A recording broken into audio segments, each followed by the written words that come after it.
What is going on, everybody? I have played 2 whole games of Age of Sigmar 2.0, and now I'm an expert, and I'm going to give you my opinion on it. First off, there's a problem with the malign sorcery bases. These 2 spells kind of look like they should both be on the small base, but when you get to this point, you have one kind of big base and one kind of smaller one, like a 32 and a 40, or maybe that's a 50, I'm not sure. So that's a bummer. So we're holding off on how we do that. But I had to play against the Caradron Overlords today. We just did a 1,200 point game because we're just trying to re-assimilate or whatever into the AOS system after a lot of 40k and stuff. So I gotta play my Stormcast Eternals. I gotta use my Battle Tome that I bought when it came out twice, and got to use it for the first time exactly like 3 days before the new one comes out, and it basically goes in the dumpster. So anyway, it was fun. I didn't use any of the artifacts or command abilities. We just each took an artifact from Shamon, which is the realm we played in. And I took the Purple Sun. I was doing Stormcast Eternals, 1,200 points. I took the Purple Sun and the Prismatic Wall. My opponent took the Burning Mouth, or Nashi Ma, or whatever it's called. I had like 10 Liberators, 5 Judicators with bows, 5 Judicators with crossbows, the Wizard guy from the starter set on Griff Charger, the Celestin and the Heralder, and 3 Prosecutors. My opponent had like 20 Arcanauts, maybe a unit of 10 Arcanauts, or they could have been Thunderers, I'm not sure. I think they were Arcanauts. And like 6 of the balloon guys in a frigate, I think the medium-sized boat. And we were playing in Shamon. And the rule was you roll a dice, and on a 6, you basically just kill a whole unit. So first turn, I rolled a 6 and killed all his Arcanauts. And I killed like 15 of them, and then the other 5 ran away. Oh, and he had like a chemist, or whoever, right? It's a Caradron Overlord army. They always have a chemist. And then I did a bunch of nothing. And then he went, and he killed quite a bit of stuff, even without the Arcanauts, which is insane to me how ridiculous some of this Caradron Overlord rend and shooting is. I don't understand it at all. The unit of Arcanauts kills anything in the game easy, like super easy, but unless you're building specifically for that. And I killed them all first turn. They never got to shoot, but he still did plenty of shooting and did fine. Then my next turn, I charged with the Liberators, which are surprisingly super fast now, because for command points you can make them run 6 inches after they roll, so you can attempt to roll it. If you get a 5 or a 6 or whatever, maybe don't spend it, but I got a 2, so I spend the command points and I get a run 6. And then the Heralder Trumpeter guy makes you run and charge, and I don't know if he let you reroll charges. That might have been a command trait, but I rolled an 11 on the charge, which obviously is not super common. But all of a sudden, you can move 5, run 6, and run and charge with just Liberators. That makes them pretty fast, and they're one of the slower units in the game. So that was cool. Anyway, I charged in. I did a bunch of nothing. All the guys got out of the boat, killed my whole army, and then we just played it out to the last man standing, and the Burning Mouth thing, which was just running around the board, killing everything.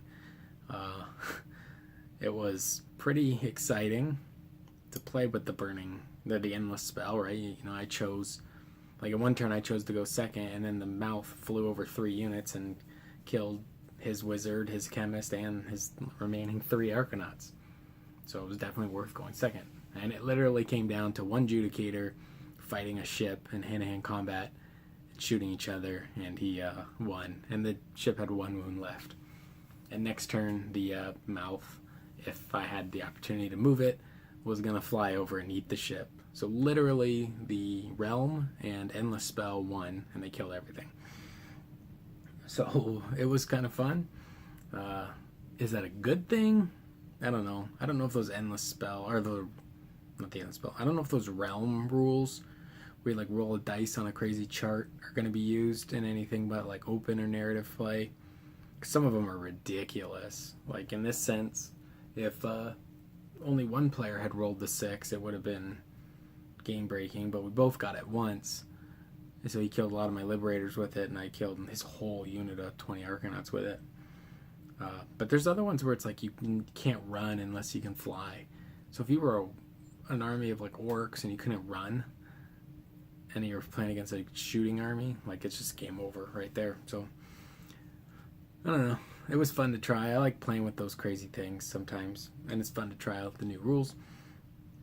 By no means was I trying to optimize anything. I never even cast my Purple Sun or my Prismatic Wall, because the wall has a minus to hit, and the direction I was going, I'm not sure I needed to. Although taking a -1 to hit would have been probably better than eating the cannonball, but only hit like once though. So I don't know.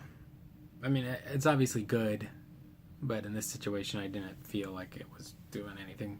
Like I didn't have a chance to cast it that I thought it was going to be worth it. Also, the Stormcast wizard comes with a Dispel Scroll, which is crazy. For 140 points, the little wizard on foot has like a pre-combat mortal wound bomb, up to 3d3 against units. He can cast like an AoE spell. He has a free Dispel Scroll. He fights better than like every other wizard in the game, and he has a 3-up armor save. So I think you'll see a lot of that little guy running around for 140 points, because he seems very worth it. I mean, a Dispel Scroll now in the Age of Magic, super powerful. But we'll see how that all changes next or Saturday in just a couple days here. Excited to get the new book and actually start to really go through and think about what units I want to build and which ones I want to paint or potentially get working on. But it was kind of fun to be playing AOS again. The other game I played was just the Night Haunt in the starter set versus the Stormcast in the starter set. And that ended up being a Night Haunt victory due to a double turn. And I think my brain isn't accustomed or focused. I don't know. I don't want to say focused. In Age of Sigmar, the emotional roller coaster of the double turn is very high. Like it's a high and low type experience. 40k, it's like, okay, if your opponent goes first, generally you still have plenty left on your first turn, or hopefully, unless things go really bad. But for the most part, like unless it's like a rock paper scissors type matchup, you know, you still have a pretty good first turn too. In Age of Sigmar, a lot of times you don't have really anything to do on the first turn. You don't do a whole lot. So I always try to make an army that can do something. So definitely that's a tip. Try and be able to do something on the first turn in case you have to take the first turn. But then a lot of armies, and I see it all the time, and people think they're, you know, good players or whatever, but in reality they're just building an army to go second and then try and double turn right there and win the game. And it happens all the time. It's like every Ironjaw army, it's every Beastclaw Raider army, it's like, you know, armies with a lot of shooting. You know, if you get 2 full strength shooting after the other army has moved up into your range, and now you get to go twice just blasting them, it's a game over. Like, so that's a big downside of AOS, and I don't know if I'm like mentally prepared to handle that every time. Sometimes I find it pretty lame. Like it doesn't even feel like much of a game at all. But at the same time, the double turn is the best comeback mechanic in war games that I've ever played, and it just seems like it's like victories snatched from you. And I guess that's a good thing, right? Because if you're getting steamrolled and then you get a double turn, you get a chance to turn it around. But if you're getting steamrolled and then your opponent gets a double turn, then it's game over. Or a lot of games are just decided on the very first double turn. And people always try to pretend like they have some crazy army list or whatever that, it's like, ooh, doesn't suffer from being the victim of a double turn. And it's just not true, right? Because we all play with the exact same war scrolls and units and magic items. So, of course, there's things you can do with like screens and things like that. But in reality, if there's a giant volley of shooting coming at you, unless you're some kind of minus to be shot at army, you just die. Like, there is no saving against it. I think that prismatic wall could be cool to save something. Also, a note on that prismatic wall, read it. It is center of your base to center of their base. So if you're on the big dragon base, the wall, you might be halfway sticking out behind that wall and they still can't shoot you because they got to draw a line center to center. So that's super interesting. It actually blocks more line of sight than I originally thought with that tiny little wall. So that's super cool. Let me know what you guys think about the double turn. I started playing AOS when I got back into wargaming. I think I ended in like 6th or 6th edition fantasy. 5th and 6th was probably the years I played the most. Maybe 4th, 5th, and 6th. I think I started in 3rd. Started with 2nd edition 40k. I don't think I played 5th or 6th 40k. Maybe I played 5th, I'm not sure. Definitely didn't play 6th. And 7th I got in at the tail end because there was no General's Handbook and people were playing 40k instead of Sigmar. So we were playing a lot of Sigmar back then too, even pre-General's Handbook. And I really liked it. But with like the 8th edition, like, I don't know, streamlined rules or whatever, a lot of things in 8th edition seem very balanced. And at least I mean that in the sense that who and how I play. I was talking before I might go to a tournament this weekend, and in that situation it's not that balanced. It's a lot of people trying to win internet points, but for me, I'll probably just take a little bit of everything, and I usually focus on having some firepower or whatever.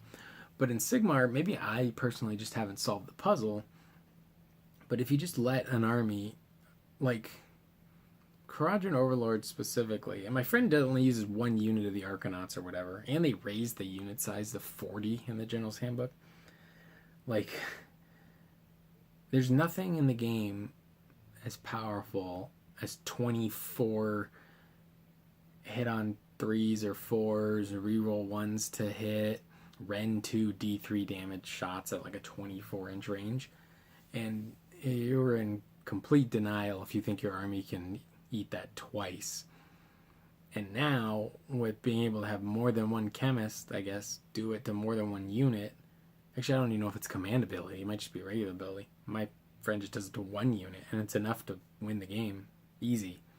Just your whole army dies. And I don't care what anybody says. Unless your opponent who's playing your dwarves is not very good, it's pretty game breaking. And we were playing just a 1,200 point game, and I killed them all with the lucky spell. So they didn't do anything, and it was still enough shooting from that army. So I don't know if they're broken or whatever, because apparently they don't win tournaments. But if you followed me along my videos, I don't care who wins tournaments. I only care about having fun. And I don't want to punish any of my friends for having armies that they're not purposely trying to break or anything like that. I mean, it'd be silly to say, oh, you can't take your battle line unit, right? So, I don't know. It's interesting. Definitely, if you're just getting into Sigmar or coming over from 40k, be prepared for the ride of your life with the double turn.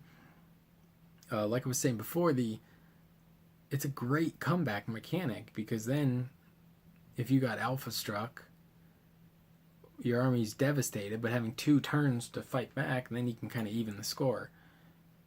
But when a lot of armies are built, or just vastly or greatly succeed, or their damage output is insane on a double turn, that it's game over right there.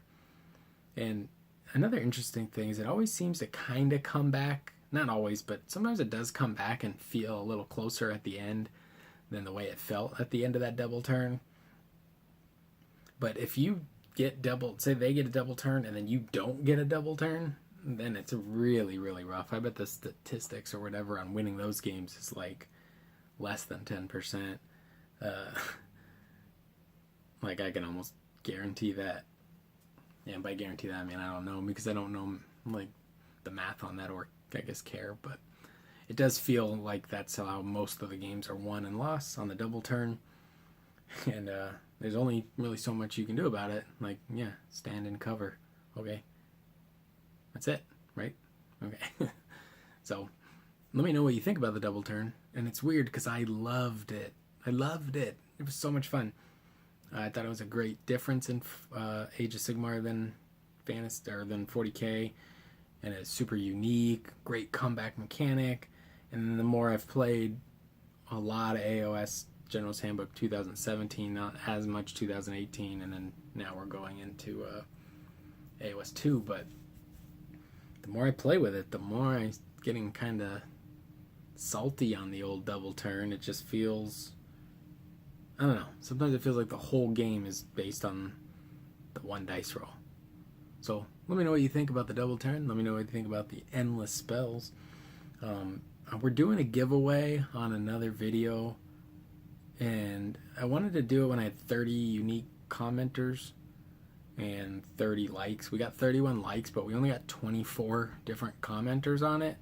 So hopefully we can get those 6 more people to go comment on that video where I'm giving away the Dark Eldar character. I think I